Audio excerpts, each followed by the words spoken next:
Bonsoir à tous, ravi de vous retrouver pour une nouvelle édition du JT de Canal 32. Nous sommes le vendredi 1er avril. Parmi les titres de ce journal, l'hôtel d'entreprise de la ville de Troyes, rue des Bas-Trévois. Ici, les jeunes entreprises sont accueillies pendant 23 mois dans des bureaux à loyer modéré. Le but, accompagner les porteurs de projets dans leur envie d'entreprendre. Le coup d'envoi dimanche de la 26e édition du Marathon des Sables. Les concurrents au bois se sont envolés aujourd'hui pour le Maroc. Cette course à pied dans le désert est longue de 240 km. Portrait de ces coureurs de l'extrême dans le JT. Et puis l'atelier plaisir sucré du club des aînés de la ville de Troyes. Hier, des retraités troyens se sont retrouvés dans les cuisines du lycée professionnel Jeanne Mance. Au menu, une rencontre avec des élèves en CAP pour un atelier macaron. On commence ce journal donc par une visite de l'hôtel d'entreprise à Troyes. La structure a été créée en 1998. C'est une sorte de couveuse économique dans le secteur tertiaire. Les entreprises sont accueillies rue des Bas-Trévois pendant 23 mois dans des bureaux de 20 à 200 mètres carrés, des bureaux à loyer modéré. La ville veut ainsi booster la création d'entreprises. Christian Viera fait le point sur le bilan de la structure, mais aussi sur les perspectives. Reportage. Rémi a installé son entreprise dans cette pièce il y a 3 mois. Il a embauché son premier salarié aujourd'hui pour l'assister dans la conception de robots. Il a choisi de louer son local ici, au sein de l'hôtel d'entreprise. Le moindre local sur Troyes, que ce soit au centre-ville ou non, vaut très cher en loyer. C'est-à-dire, pour la même chose qu'ici, on aurait vite 800 € de loyer par mois, quoi. Mais aujourd'hui, je paye environ 170 €. C'est le principal avantage de ce lieu pour des entreprises de 1 à 10 personnes. La location est limitée dans le temps, à 23 mois. Julien est sur le départ. Il a pu profiter de cette économie de charges pour favoriser le développement de son entreprise de communication. À terme, au bout d'un an, vous pouvez avoir besoin de 5 ou 6 personnes, ou 10 ou 15. Si vous êtes sur un bail non précaire, l'évolutivité de votre solution locative est pas évidente à trouver. Le deuxième avantage de l'hôtel d'entreprise, et au final, c'est une solitude de l'entrepreneur qu'on a un peu en moins. On collabore en tant qu'agence de communication avec nos voisins, qui sont aussi nos clients, dont on est aussi pour certains leurs clients. Donc c'est un échange de bons procédés, c'est ce qui permet d'avancer tout simplement. Depuis 2004, ce lieu est co-géré. Les murs appartiennent à la ville de Troyes, la CCI aide les entreprises et le Grand Troyes soutient cette pépinière. Le bilan est satisfaisant, il y a une cinquantaine d'entreprises créées depuis 2004. Environ 150 à 200 emplois, créés également depuis 2004. Si on remonte à 98, c'est plutôt 80 entreprises et là on est sur des 200 emplois. Donc oui, c'est une satisfaction, je dirais. Un bilan si satisfaisant qui donne envie à la ville de Troyes et à l'agglomération d'étendre ce concept. Une sorte de tremplin intermédiaire pour franchir le pas de l'hôtel d'entreprise vers le domaine privé. Bien sûr qu'une structure qui serait une structure gérée par la collectivité avec un niveau de loyer qui serait intermédiaire. On a pu parler de projets vers le pôle gare, on parle de projets sur le parc du Grand Troyes. Le projet final n'est pas arrêté, mais des réflexions sont en cours sur ce dossier. Ce lieu est constamment occupé à plus de 75%. Pour les entreprises qui ont déjà pris leur envol, très peu ont périclité. L'inauguration en fin d'après-midi et au parc des étangs de Fouchy à la chapelle Saint-Luc de la semaine du développement durable. L'événement est mis sur pied par le Grand Troyes jusqu'au 9 avril. De multiples animations sont proposées dans l'agglomération, comme des visites de centres de traitement de déchets, des conférences, des projections de films, des visites de parcs éoliens à vélo notamment. Écoutez Jean-Jacques Arnaud, le vice-président du Grand Troyes. Il revient au micro d'Annabelle Millet sur les objectifs de la semaine. Donc il s'agit d'une semaine pendant laquelle nos concitoyens vont découvrir dans chaque commune des manifestations, des expositions, des visites de sites, des films, des pièces de théâtre, pour découvrir les gestes éco-responsables, les moyens de se déplacer autrement, comment découvrir les énergies renouvelables, quelles sont les actions que l'on mène en termes d'assainissement et de tri des déchets pour être sensibilisés à l'action du développement durable pour préserver notre planète. L'an passé, il y a eu plus de 1500 personnes qui sont venues par exemple sur le site des Moulins pour découvrir les différentes animations. Et là, les communes du Grand Troyes ont voulu, chacune dans leur périmètre territorial, être au plus proche de leurs concitoyens, justement pour avoir davantage de participation communication pour être, je dirais, plus incitatif sur les actions que les communes peuvent mener avec eux, eh bien pour faire des économies d'eau, pour faire du compost, mieux trier les déchets, se déplacer autrement. Voilà, c'est dans ce sens-là que nous avons agi cette année dans cette semaine du développement durable. Et le programme complet est à retrouver sur le site internet de l'agglomération, le www.grand-3.fr. Pas courageux, s'abstenir. Le coup d'envoi dimanche de la 26e édition du Marathon des Sables. Les concurrents au bois se sont envolés aujourd'hui pour Ouarzazate et le Maroc. Cette course à pied dans le désert est longue de 240 km.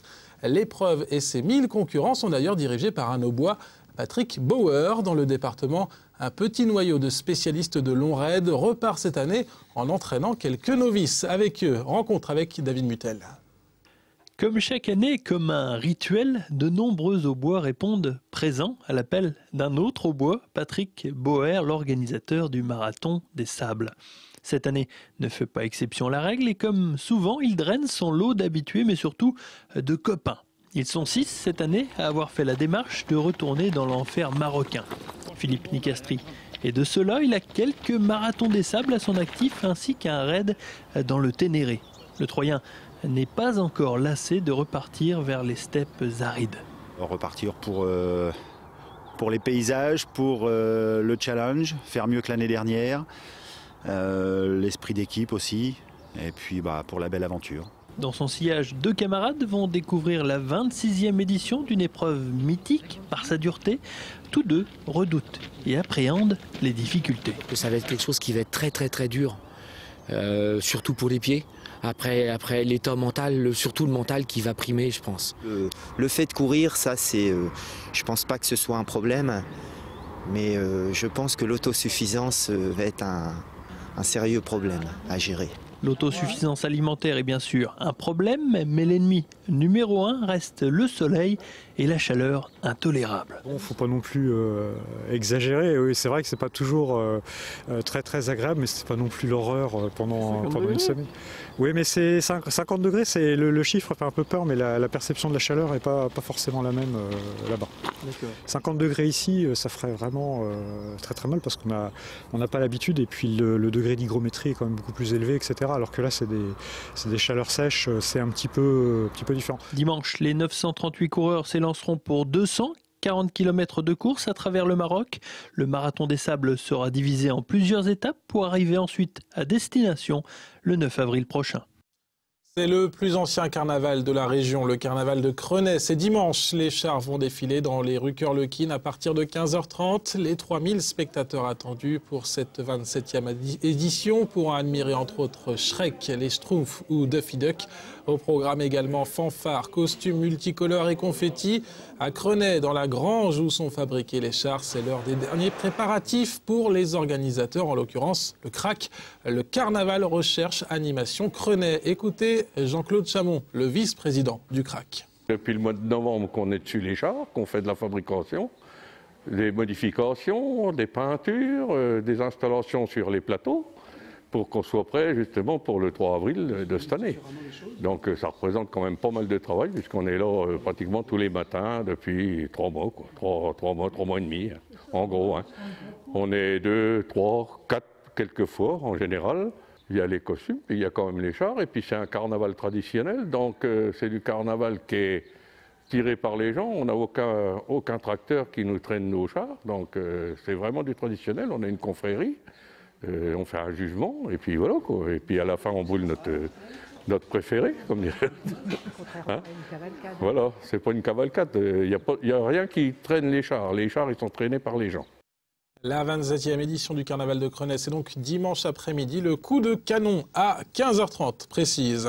Une poignée de retraités, une pincée d'élèves en CAP et vous obtenez la recette réussie d'une rencontre intergénérationnelle. Hier, le club des aînés de la ville de Troyes s'est rendu dans les cuisines du lycée professionnel Jeanne Mance. Au menu, un atelier macaron baptisé Plaisir sucré. Un rendez-vous ludique et convivial où, au-delà des secrets de cuisine, on échange aussi des valeurs. Christian Vieira a goûté à la rencontre. Il ne faut pas se fier à l'uniforme. Ici, les professionnels du macaron, ce sont les aînés qui délivrent des conseils aux plus jeunes. On regarde, tu vois, ça commence à faire des petits becs. Hein. Donc on va continuer encore un tout petit peu et après on va incorporer le sucre glace avec la poudre d'amande. Les profs, on va plus vite, c'est plus rapide, c'est plus rythmé. Que là on prend notre temps et voilà, c'est différent. 2 classes de CAP du lycée professionnel Jeanne Mance participent à cet atelier.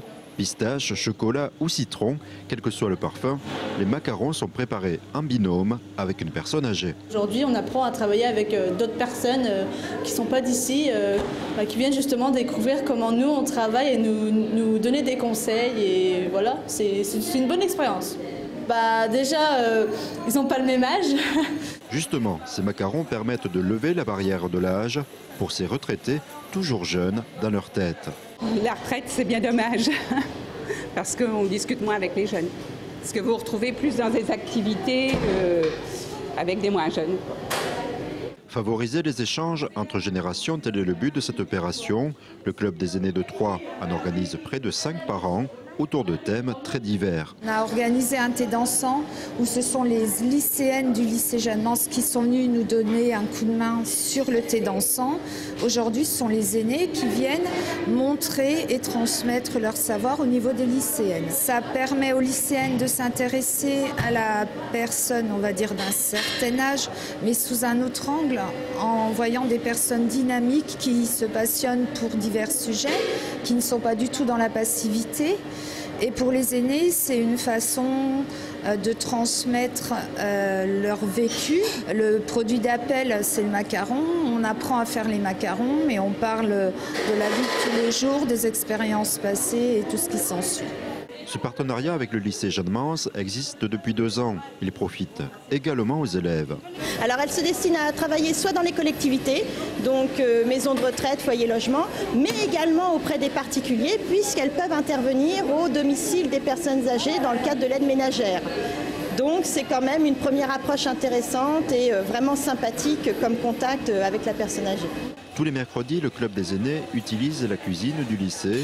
Une autre rencontre avec les élèves est prévue en mai autour d'un autre plaisir gourmand, des barres de céréales.